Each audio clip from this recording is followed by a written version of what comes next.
everybody. Welcome back to Power 97.5 LA, iHeartRadio, Global Media, the JS Journals. I'm so excited about right now because immediately when I thought about the theme of this conversation, I thought of alchemy in motion, art, healing, and the power of transformation. Everybody put your hands and your ears together for the beautiful Victoria Cassinova. Oh, thank you. She's like, oh, okay. How are you? How has 2026 started off for you? And I've asked this question most recently on interviews. It is now December 2026. What have you wanted to have accomplished? Well, I have such big visions and dreams that I'm doing. Like a lot of my life, I feel like I've reached a few of my dreams, but Yes. jumping into 2026, 2025 was really about the alchemy Yeah. Yeah. through art. And I finished this really, probably one of the most important shows I've done. And so now moving forward, I'm stepping into, a lot of my work is very spiritually based. So right now, I'm starting on a completely new body of work. I'm expanding my self-expression into a different area, um, outside, like after grief, where do we take ourselves and our Yeah. identity after grief? Yeah. So that's kind of the space I'm jumping into. I'm also jumping into more engagement with community and just with everything going on in our, Yeah. political climate. We're Yeah. seeing, which is blows my mind, we're just seeing art getting almost like, I don't want to say it's not fully censored yet, but it's Mhm. getting touched by It is. this Yeah. administration. Yeah. And Mhm. so I think as an artist, it's important to not only reflect the times, but like stay active Mhm. in upholding the integrity of self-expression. So I'm diving into some stuff with some organizations with like how artists can come together to uphold our democracy and our values. So Yeah. No, well, and I immediately when you said that, I thought about because I covered the LA Art Show this past weekend, and I think the beauty around that is I talked to so many artists that felt the exact same way as you, and how everyone is really in this space and have been for a while, but in this space in the art community of building community and making sure that the conversations continue, and then also how do we look to our left and right and support each other in the ways that really need to receive the support. But for people that may not know your work, right? Like, your work is rooted in deep engagement with the subconscious and also the unseen. Really, your practice channels a lot of personal and collective experiences. But in addition to that, it talks about a lot of the visual narratives that invite introspection and renewal. And I love you so much because I'm so excited that you are about to be at the CAM on the 29th of this month yes. with JJ Anderson, and this is going to be a beautiful talk and conversation around just your work. Um, I want to start with really the first question: how is your heart? Oh, my heart is, it's like partly heavy, but also optimistic. Yeah, So it's been like I've gone through so much transformation. So it's like it's weary, it's a little tired and guarded, but it's still like standing. yeah, Yeah. which is fair, right? It's human, and I think that the Yeah. things that we kind of lose focus on is the human piece of things, right? Of making sure that we take care of ourselves. I remember I cover a lot of red carpets, and I always like to ask more or less a humanized question versus like, oh, talk to me about the latest, whatever, right? How are Yeah. you? How's it going with you? I want to go back though. I curated this show in 2020 during the pandemic, whenever we wanted to just have conversations of what are we doing? Where are we in this life right now during the pandemic? And in your life, I can't believe at just 2 years old, 2 years old, you have been creating. And when you go back and you just look at just 2 year old Victoria, good old Casanova, um, did art feel like something you did or something that you were at that age? I can't, it's hard. I can't even remember exactly my consciousness Right, that too, but I right. just remember my whole life, I was always drawn toward making things. Yeah, I was always drawn toward drawing. I would mess around with pastel. It was something that like, it felt honestly like something higher than me, like calling me. yeah, throughout my life, it was kind of odd. I remember I would start to want to draw things. I'm completely self-taught. Hmm. And the way I learned how to draw was like whatever I'm visually seeing, I want to make whatever is on this paper or canvas look exactly like what I'm seeing. Okay. And I would draw, draw, draw. And like over time, I would just get really like good at it and better at it. And I'd become like, how am I doing this? Or like, how is Right. this like happening? Like it's I don't know, I have a, again, I'm a spiritual person, and sometimes I feel like we come into this life with like intentions or something, and Hmm. it's a matter of Hmm. whether we have the courage to go after it. And it's scary being a creative, but It's in so terms, scary. It's so scary being a it's so creative. scary, but it's like I can't live any other way. Me But either. in terms Yeah. of yeah, in terms of going back, it's like it was something calling me that I've always, yeah, it's always been a part of, I think, my identity, but that Hmm. identity has evolved, of course, over the years. Well, it evolved also going back and you speak about spirituality. I mean, of all the places in the world, Baton Rouge. I mean, hello. And within Baton Rouge, what were you absorbing emotionally and culturally and spiritually even before you kind of had the language of it? Well, I was born in Baton Rouge, but then my family moved to San Diego when I was like 6 months old. So I didn't fully grow up there, but I Okay. do have family there still. Okay. And I've visited back there. My family's mostly from North Baton Rouge, and I have a cousin in New Orleans. Okay. But the South is very much so a part of like my family's like origin and Mm-hmm. history. Mm-hmm. Um, but yeah, I can't say that I fully was submerged into the culture of Louisiana. I'm pretty much Yeah. a California girl. I grew up You're like, I'm a in San California Diego. girl. Yeah. Shout out to But listen, and I've had a lot of people from California on the show, right? And just I think the beauty of California and the origins of California and having people that are actually from here to talk about just all of the things have been amazing. I love that you talked about being self-taught though, right? And being self-taught and experimenting with whatever materials that were available during that time. How did that freedom kind of shape your relationship to process and imperfection? well, interestingly enough, my whole life I've had which is can be both a shadow and a positive thing. I've had issue with authority.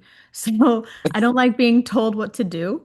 That part. And and I always thought that like if I had to go into some like I never liked art classes in elementary school or high school. Like I don't want to be told how to figure out what I have going on here. Like I know I can draw, I know I can paint, but don't tell me how to do it and don't Don't tell tell me me how how to to do it. like I got it. I got it. yeah, and and but the shadow side of that is that like sometimes it's good to receive guidance, it's good to receive like things. And so throughout my life I've just been like, no, I'm figuring it out. This is my thing, like get away from me. So in terms of like process, it's been a lot of like I'm the only one that's gonna like beat myself up about something, or I'm the only one that's gonna like guide myself through. That's how I've been. I'm much more open nowadays. Like I've You're like matured. life is life a little bit, so I'm able to be a little bit Yeah, more open. Yeah, yeah. exactly.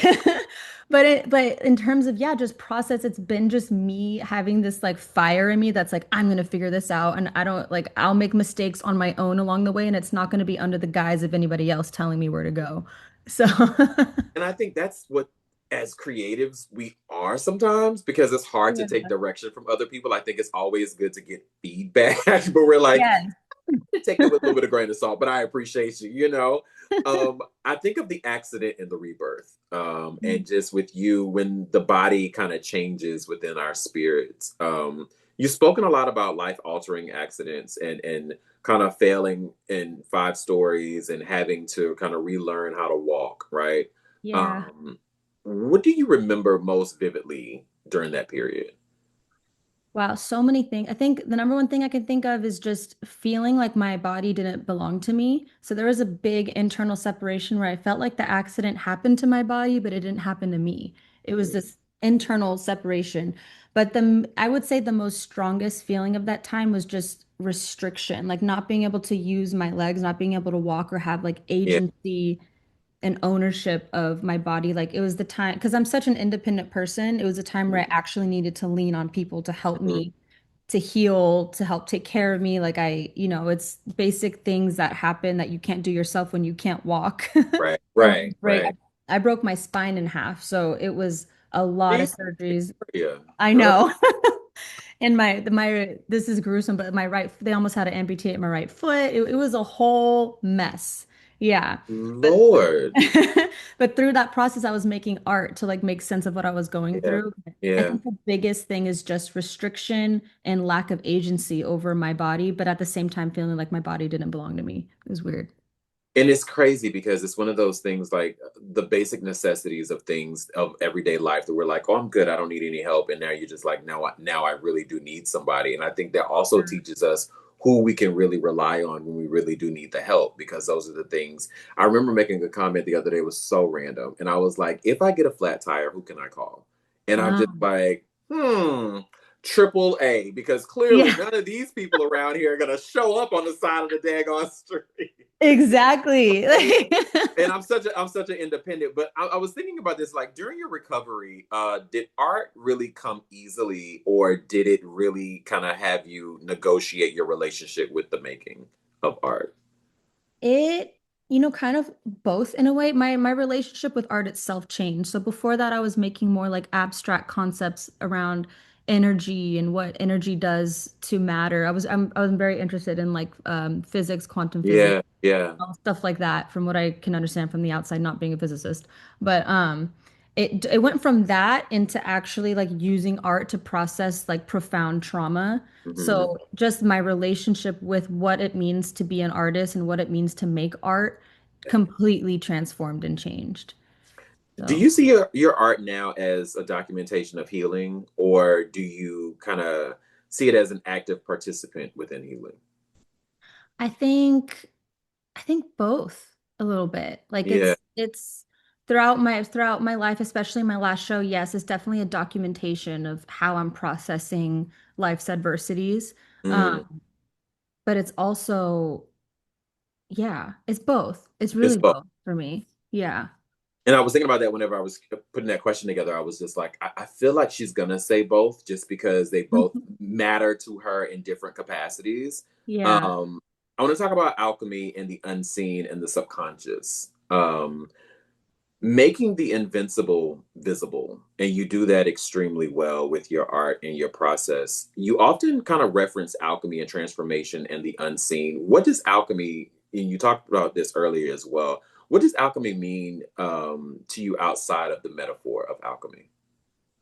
I think what I've been learning is the process through alchemy is to not escape pain, but to sit with it.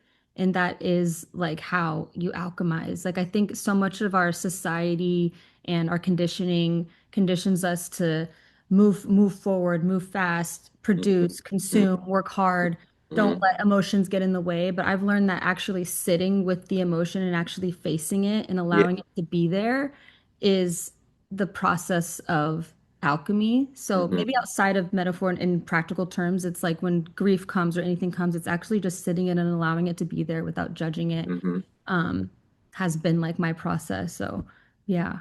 I feel like there are times, and as you were talking, I was just thinking, I feel like there are times within grief we don't let it sit with us. We're Yeah. always trying to find the ways to like, okay, let me just try and move past it versus just kind of like reflecting on it and just being present with it, because it is a human Mhm. space of things that we do need to acknowledge and try and move past it, right?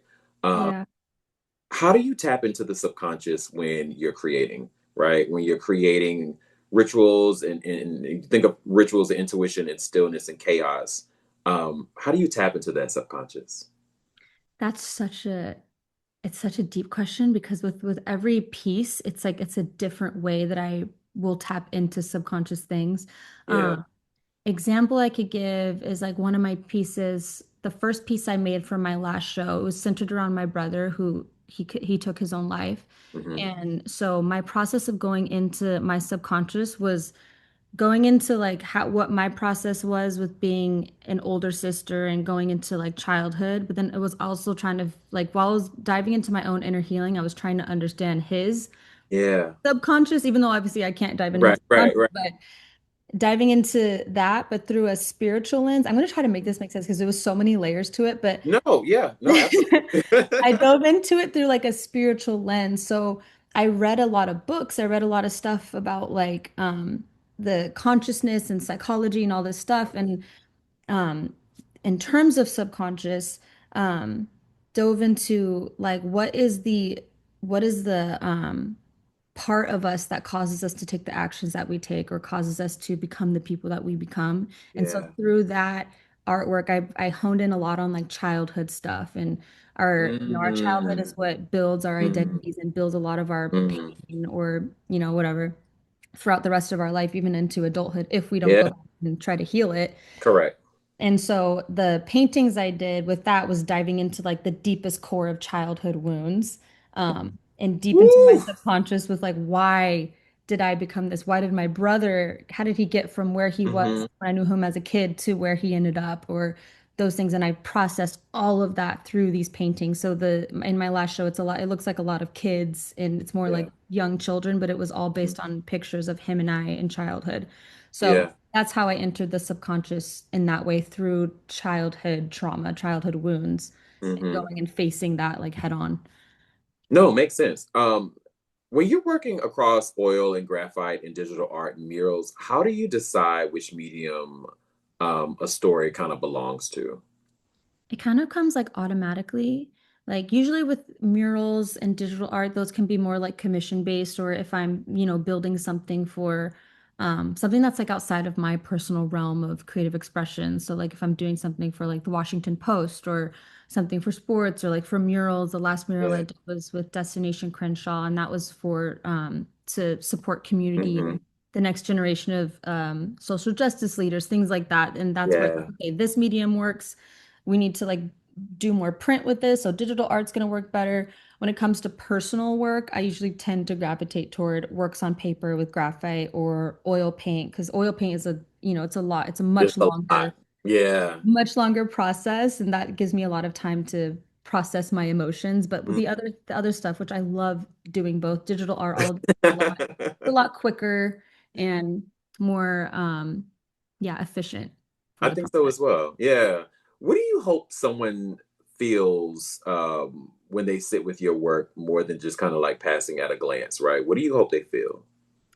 I I would hope that there is curiosity, and I hope that Hmm. curiosity leads them into wanting to know what it's about. And then I Yeah. hope that overall it yields like a pathway for people to not be afraid to face their shadows. That's like I think the ultimate thing with my fine art work specifically is I want to create pathways for healing Hmm. through visual communications. Because looking at my work first glance, you're not going to be able to look at especially my recent paintings, you're not going to be able to look at that and be like, oh, this girl was grieving her brother who took his life. Like, it doesn't look like that at That's not all. at all. Not No. at all. But I hope that at the very least, It will create the subtly, conversation though. yeah, yeah, that subtly it creates some form of curiosity, and then that'll pull the viewer into like, oh, this is the layer. Oh, wow. Oh, this is what it's all about. This all in all maybe inspires me to like look at myself deeper and be okay with what's there and maybe express that in my own way. So, yeah. When I look at your art and all the research that myself and the team has done, immediately I think of your art as activism. And I think within that, I think of culture and resistance, and really responsibility is kind of like how I highlighted you as a person. You've worked extensively within social justice spaces, MLK Now, We Rise, Sons and Bros, political campaigns. What does art become, or I should say, when does art become activism to you? I think art is a powerful way to shine light on truth. Like in a lot of Mhm. ways, like art has a way of communicating things, even to like the subconscious in ways that just pure words can't. And Yeah. funny enough, I like to incorporate words into like my more political leaning artwork, but Yeah. I think visual communications is like very, very powerful. Visual imagery is very powerful. And so in terms of social justice matters or a group being oppressed or not we're facing so much of that even today. um I think art becomes like a very imperative and significant aspect of shining light on truth and maybe even helping people to get excited about taking action towards something that matters. I mean, that's why the administration is already like trying to like control art Mhm. in very ways because they know how powerful it is. Absolutely. Imagery is significant through decades, centuries of like humanity. Um, it's significant. So, Yeah. And you continue to do an amazing job in that rim of things. You've said on a couple of interviews that art communities, you said that art communities, what's in art communities is what words can't do. And what do images allow us to confront what languages avoid? So within that, how do you navigate being a commissioned artist by major institutions while staying true to radical honesty? I think I'm always choosing specifically what aligns like with my soul. Like I cannot create art for something that I don't actually genuinely believe in. Like Right, right, yes, we all need to make money, we all need to survive, but right. there's times where I don't like my art, my process of creation is like something I'm channeling. It gets bigger than me, and Yeah, that channel will not come through if it's coming through like a tunnel of like, oh, I should do this because right, it looks exactly. good or because this is a big paycheck or like it doesn't come through and I Yeah, get stuck and it's not good. I've tried, I haven't ever done anything that I didn't like really believe in, but I have had situations where I'm like, I don't know, but maybe I'll just do it. And every time that's right. happened, You're like, what is like, this? Yeah. yeah, creative block. I get frustrated, I end up Mhm. resenting the client secretly. They don't know that, but like I'll just be Right. like, oh, like why did I do? And it's just like this is negating the Yep. point of being in the artist that I want to be. Mhm. So it's all about keeping to integrity of like my spirit, really. Same. And I feel like that whenever I'm doing partnerships with things, I'm just like, why did I decide to do that? Oh, okay, well, the money was good. But then I'm just like, I'm Yeah. not even bought into this conversation or this moment or this content. Your Yeah. work often centers Black resilience without kind of flattening the pain. How do you avoid trauma aesthetics?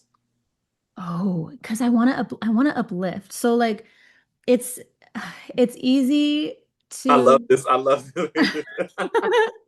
like I feel like it's like I get it's like we're so part of me I love art that does show that shows like the actual pain. Like it makes me think of like Kara Walker who with her silhouette like Yes, yes. really tackles into like the asinine. Nuances are just they, yeah, yeah. Yeah, of this, which I love that. But then I don't know, with where I'm at, I'm just who I am. Like I'm like, okay, I'm gonna process this. I'm not afraid to go deep into the depths of pain, grief, trauma, all of that. But I want to go through it and then come out of it with something that Mhm. takes us now beyond it. Like, okay, we went through that. Where are we gonna take this now? So that's the position I'm in with my art. So it's like not at all through my work, especially political work, am I negating the trauma or the adversities that Blackness goes through, but I want to kind of hold our empowerment from it and take carry that forward and Yeah. like shine light on like okay yeah we went through this but like who are we actually and what makes us powerful, what makes us stand strong, what makes us so bright in this sphere of reality that we're all Mhm. processing. So You yeah. think about long game, and I Yes. appreciate that. You've done that with your work, and you've created work that has sustained legacy and also highlights the moment, but also talks about a story and how you created the story even longer and more. And with that, sustaining the work without kind of losing the soul is exactly how I've really looked at your work and have appreciated your work. You shown work at the Band of Vices, Think Space, ICA, Pittsburgh, International Fairs, and museums. I mean, all of the things. Let's be clear. This woman is all over the place. How do you define success now versus earlier on in your career? Ooh, I think maybe earlier on in my career, I wanted to just try to get my work out there, get it out to like the right places or just get visibility in some way, but through integrity. Um, but I think success now is about like internal fulfillment because I've had moments where I've made, let's say, if you want to speak in practical terms, where I've made good money, but I still didn't feel safe inside or like I didn't feel No, that's rested fair. That's fair. inside. Yeah, Yeah, no, it's yeah. odd how that is. So then it begs the question of like, what do I actually need? What does my soul actually Yeah. want? And Mhm.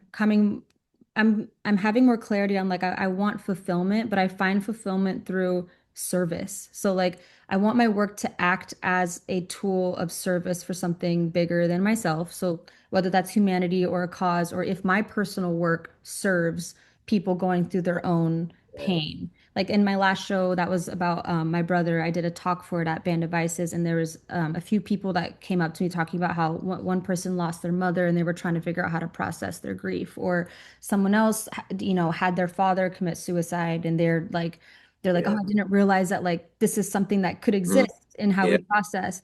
That moment in and of itself is like, oh, that is like That's the, fulfilling. yep.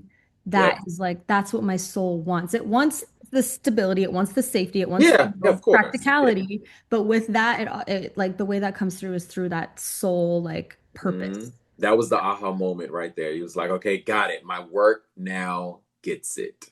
The Yeah. conversation continues to begin. I love that. Yeah. Want to get into some Q&A because when people heard that you were going to be on the show, immediately it was like the floodlines kept going. We could only pull a Oh couple. The my first God. question comes from Tara. Tara is out of Brooklyn, New York, and she says, how do you protect your creative spirit in an art world that can be transactional? I love how we kind of just talked about that, but yeah. Yeah, that's such a great question.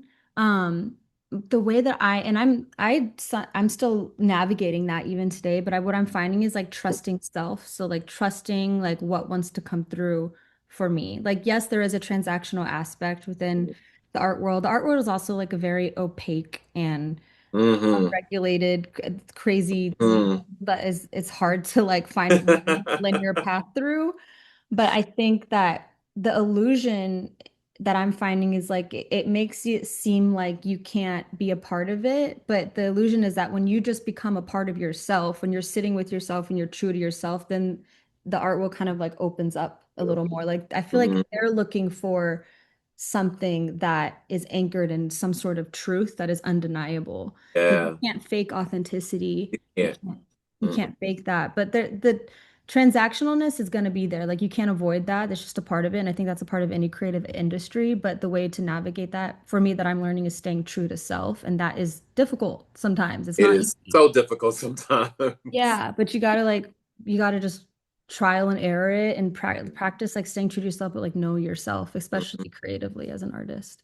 I love that you just said that because I think a lot of people just don't know that. They don't know self. And I think Yeah. taking the time to, and I had this conversation earlier about getting the therapy, talking to the people about whatever, right? About yourself, about a relationship, about finances, whatever.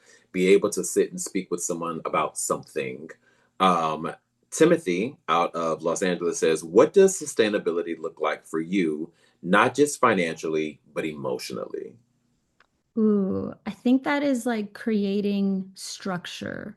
So, in terms of practicality, like being an artist, a full-time artist, like I have to create like structure. So, Mm, I like to, that can look like I like to meditate every day. So, I wake up, I meditate, I go to the gym, I exercise, and then I have like a goal of like, okay, this is the vision of artwork I want to create. What can I do every day to contribute to that goal? Is it yeah. sketching? Is it mapping out like all, say, if I want to make 13 pieces, what does that look like? Mm, And then also being open to opportunities that might come your way or not being afraid to apply to things. So that could be like residencies. There's a lot of opportunities with like awards that are sometimes given to yeah. artists or grants or Yeah. things like that. Be open to things is what I'm like learning more so because for a while I got used to things coming to me all the time, which is like great. But now I'm Right. like, if I want to branch out, I want to also participate in life and like take more action Yeah. Yeah. forward. You're right. Yeah. Yeah, but in terms of stability, and it's like creating your own personal structure, whatever that looks like, because no one's your boss. Like you have to create that You yourself. are your own boss, right? But I think Yeah. so you create whatever footprint you want for yourself. And I think what's beautiful about your story and just your work is that even when we started the conversation and throughout your career, it's about community and how you are wanting to continue to align with community, make pieces and spaces and opportunities for community, which I think is absolutely marvelous.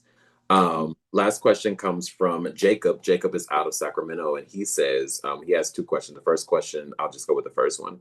Was there a specific piece or a moment where you realized my work will never be the same after this? Oh, it's funny because I almost feel like that's like almost like every piece I do, I'm like, okay, Right. it's gonna be different. Okay, and now I'm gonna be different. Now I'm gonna like, Right. but maybe. I don't know if it's specifically one piece. Sometimes it's like bodies of work. Like oftentimes I look at my solo shows or bodies of work as if they're like albums. So like if you think of like a rapper or an Ooh. artist that releases an album Yeah. or like a quote unquote era, it's Hmm. like that body of work is that moment in time. It's all, Hmm. yeah, it's all like a snapshot of where you were. Like whatever art you're making is a snapshot of who you were at that given time, and then it immediately becomes a part of the past. So Right. I think if anything, I would say all in all, my last show, I think maybe changed the trajectory of my work because everything that comes before informs the next. Um, Exactly. but I'm not the I have two different styles, my illustration style, fine art style, and even my fine art style is evolving and changing. So it's hard for me to stay in one specific like visual Yeah. lane sometimes, but Tell the people you're your own boss. I'm gonna change and move and groove how I want to. yeah. Hello. um, Exactly. as we wrap our show, I recurated the end of our show called the therapy session, and it's for people to really get to know you on a different level, right? We know you as an artist, we know you as a community person, we know you as a person has a beautiful heart and has given back to so many people. But there's some things we don't know about Victoria Cassinova. And we are here to peel those layers back. You only get a few seconds to answer the question. And we're like, she's like, where are we going with this? So first question, I'm going to keep it easy. What is your favorite karaoke song? Oh, uh, it's so funny because I'm so afraid of singing in public, and that karaoke is like the number one thing I don't do. But like, what would it It be? could be the karaoke in the bathtub that you're singing. Listen, in the bathroom, we all sound fantastic. Yeah, maybe like a Beyonce, girl who runs the girls run the Who, world. who wants to run? Yeah, If you could live anywhere in the world, where would it be?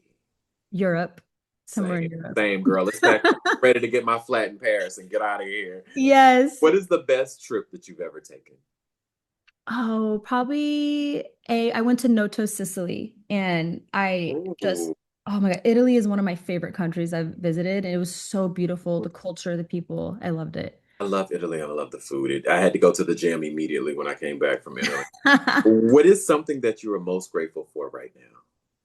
I'm grateful for my courage. Like recently, I'm 32 now, and I entering my 30s, I realized like I'm so grateful that I haven't been afraid to go after my dreams as an artist. Yeah, There's a lot of people in the world that are afraid to go after that. It's legitimately scary because it is.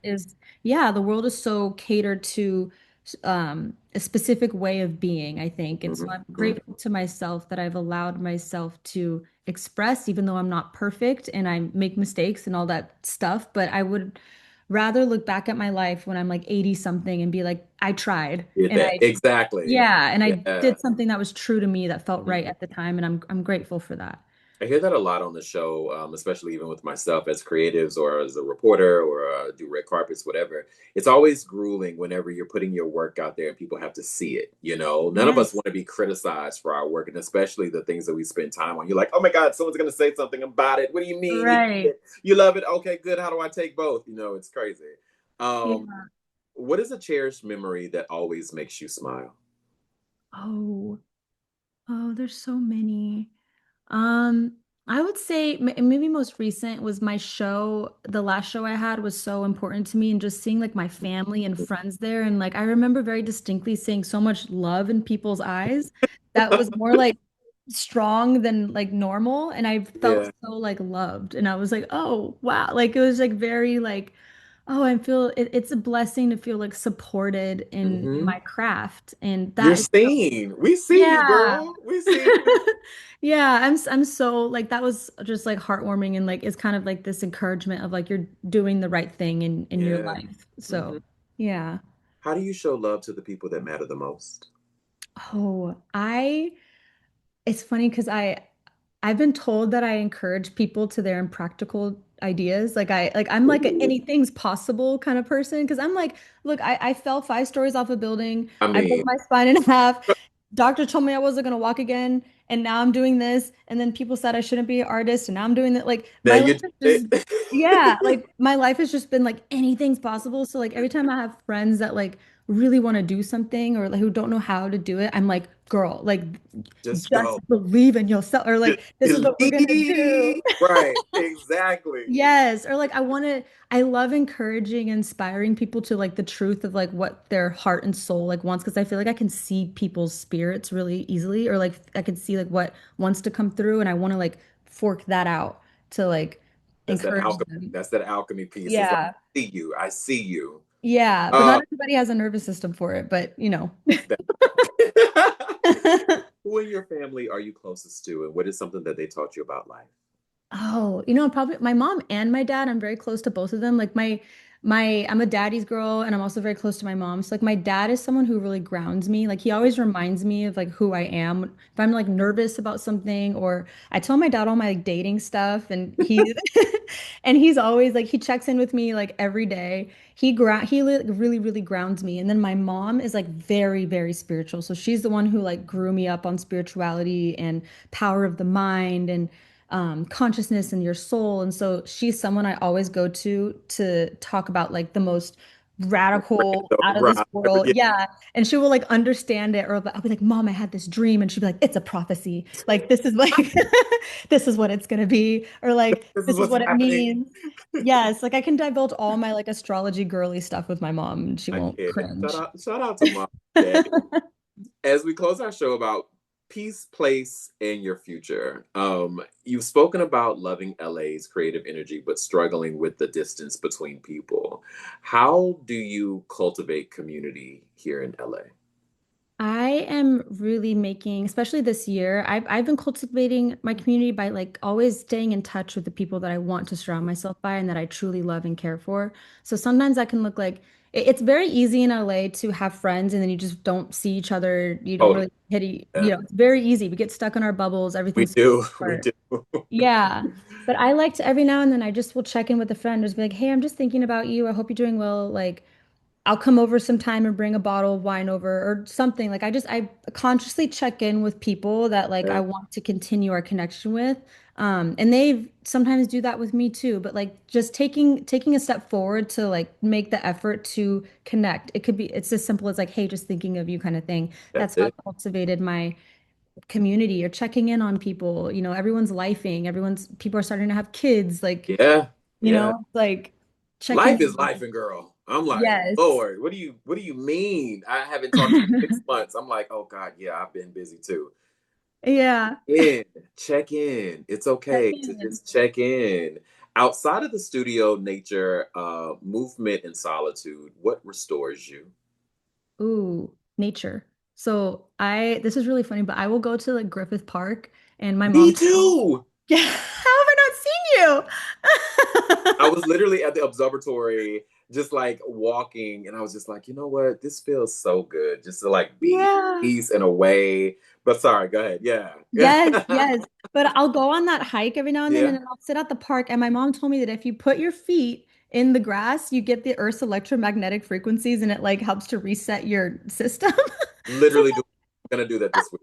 Shout out yes, to your mom. Shout out to your yes, mom. I'm doing it this yes. week.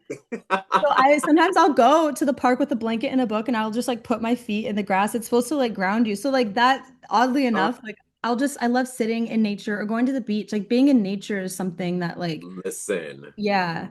I am. Everyone knows me. If Jameer's gone, he is in Malibu somewhere, or Yeah. he is at Venice Beach minding his good old business. Leave me alone. I love it. And I'm a Taurus, so I'm very like I'm a earthy. Pisces, so there we go. Oh, Ooh, so spiritual. when you imagine the next chapter of your work, what are you being called towards right now? Deeper truth of being unfinished. So, okay. So Ooh. like a lot of times throughout my career, I've been like, okay, this is who I am. Okay, now this is who I am. And like this is my like clear, Mhm, mhm. concise like thing, and I'm gonna stick to this. But like I've become more like I don't know, compassionate with the fact that I'm an infinitely evolving being. Mm, And it doesn't mean that I'm going to have a completely different personality, you know, a month later kind of thing. yeah, No, but yeah. like, especially in terms of creatively, like allow myself to be, allow myself to continue to become and let the becoming become. Mm, And so being more Let truthful with that and becoming become. yeah, letting the becoming become and then allowing myself to express that through my work because it's like I am constantly learning. I'm constantly like healing and learning a new thing and then life brings me something that evolves me here and then I dated that person and I learned that. It's like, it's letting myself be okay with being in process rather than trying to constantly finite myself. Mm-hmm. Yeah. 2021, you did something that I thought was absolutely amazing.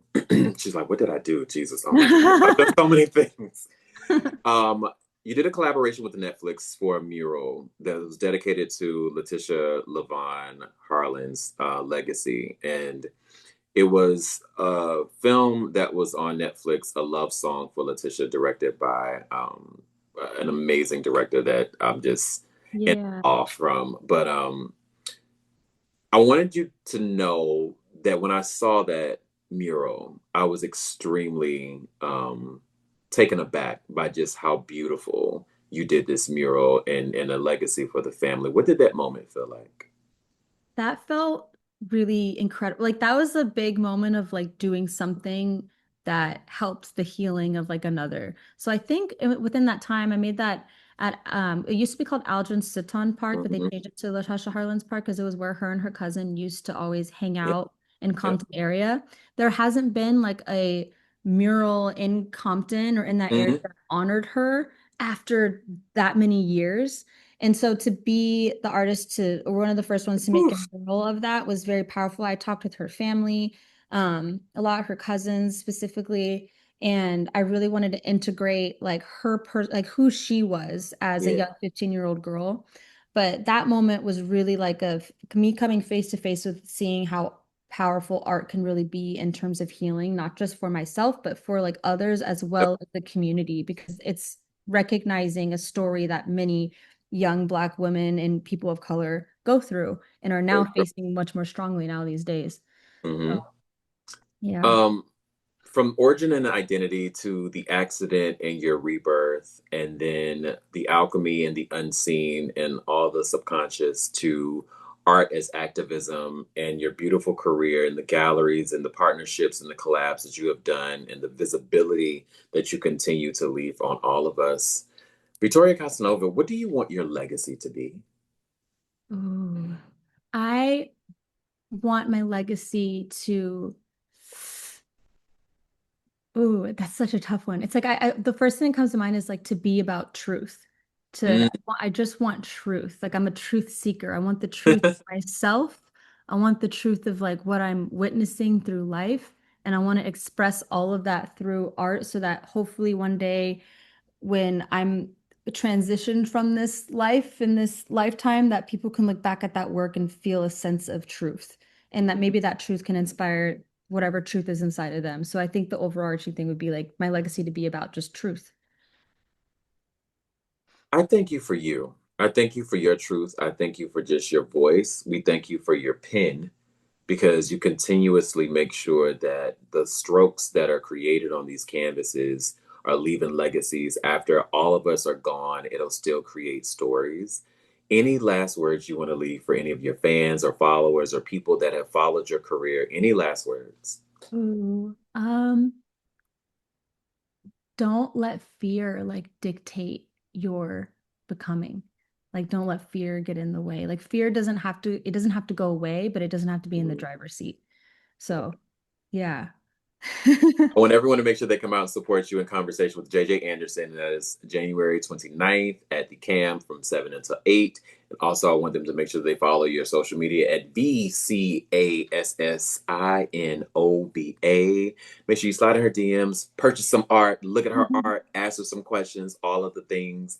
And I appreciate you so much for just all of the footprints that you are leaving for all of the young girls that look like you, all of the young men that are following your career and saying, if she can do it, I can do it. And just you for finding the courage, for listening to people like your mother and father who have provided the footprints and the blueprint and the shoulders that you're standing on and the legacy that you're leaving. So thank you.